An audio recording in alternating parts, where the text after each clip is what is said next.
BNP সরকারের ১৮০ দিনের মাথায় ওনারা ১৪টি বাস নামিয়েছেন নারীদের জন্য, পিঙ্ক বাস। আমি যে কোনো ভালো কাজকে সাধুবাদ জানাই, কিন্তু দেখেন এই বাংলাদেশে যে পরিমাণ নারী আছে তার অনুপাতে ১৪টি যে বাস, যে শরীফ ভাই বললেন যে সার্বিক পরিস্থিতি যদি বাংলাদেশের বিবেচনা করে আমরা কোথায় আছি। দেখেন এই আওয়ামী লীগ সরকারের পতনের পর যখন অন্তর্বর্তীকালীন সরকার ক্ষমতা নেয় তখন মানুষ ভেবেছিল যে বাংলাদেশে একটা বিশাল পরিবর্তন হবে, বাংলাদেশে একটা সাম্যের রাজনীতি হবে। দেখেন সাম্যের রাজনীতির পরিবর্তে ডক্টর মোহাম্মদ ইউনূস একটা বিভাজনের রাজনীতি করে দিলেন এবং বাংলাদেশকে এই যে 18 মাস আপনি একটা মবের সংস্কৃতি তৈরি করে দিয়েছিলেন, সেখান থেকে নারীরাও বাদ যায়নি।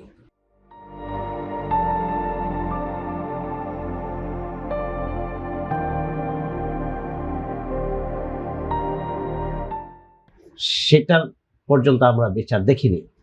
দেখেন তারপরে বিএনপি সরকার ক্ষমতায় নিয়েছে 6 মাস হয়েছে, আমি বেশ কিছু জিনিস পজিটিভলি দেখছি, কিন্তু আমরা আকাঙ্ক্ষা থেকে অনেক দূরে সরে আছি এবং বিএনপি আস্তে আস্তে সেই আকাঙ্ক্ষার দিকে ধাবিত হচ্ছে কিনা আমি ডাউট, এবং যেতে পারবে কিনা বাংলাদেশের পরিস্থিতি। সন্দেহটা কেন?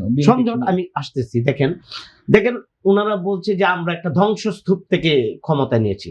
ধ্বংসস্তূপের তো শেখ হাসিনা তার 18 মাস আগে দেশ ছেড়ে পালিয়েছে, যদি আমরা বলি ক্ষমতা ছেড়েছে। তারপরে তো বিএনপি সমর্থিত সরকারই ছিল ডক্টর ইউনূস, বিএনপি সমর্থন দিয়েছে ডক্টর ইউনূসকে। এবং দেখেন ডক্টর ইউনূসকে বিএনপি, জামাত, এনসিপি তাদের তৈরি সরকার, ইভেন কি জাতীয় পার্টি সমর্থন দিয়েছিল। এবং সে দেশকে এমন একটা জায়গায় সে বলছিল যে একেবারে চাকরির বন্যা বয়ে যাবে, মানুষ চাকরি চাকরি চাকরি করা লাগবে না, মানুষকে চাকরি করতে হবে।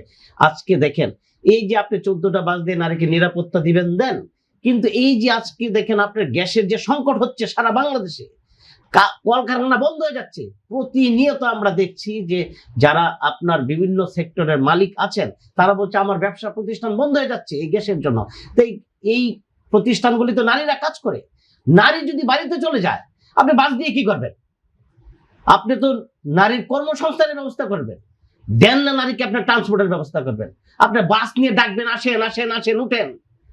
আপনি দেখলেন যে কলকারখানা বন্ধ হয়ে যাচ্ছে, ছুটি দিয়ে দিচ্ছে, ওনার গ্যাসের জন্য চালাতে পারছে না। বিদ্যুতের যে পরিমাণ লোডশেডিং হচ্ছে, আপনি গ্রামে 15 থেকে 20 ঘন্টা পর্যন্ত বিদ্যুৎ থাকে না। একটা মিনিট বলি, বিদ্যুৎ মন্ত্রী বলছে এই যে দেখেন আওয়ামী লীগ মার্কা মন্ত্রী উনি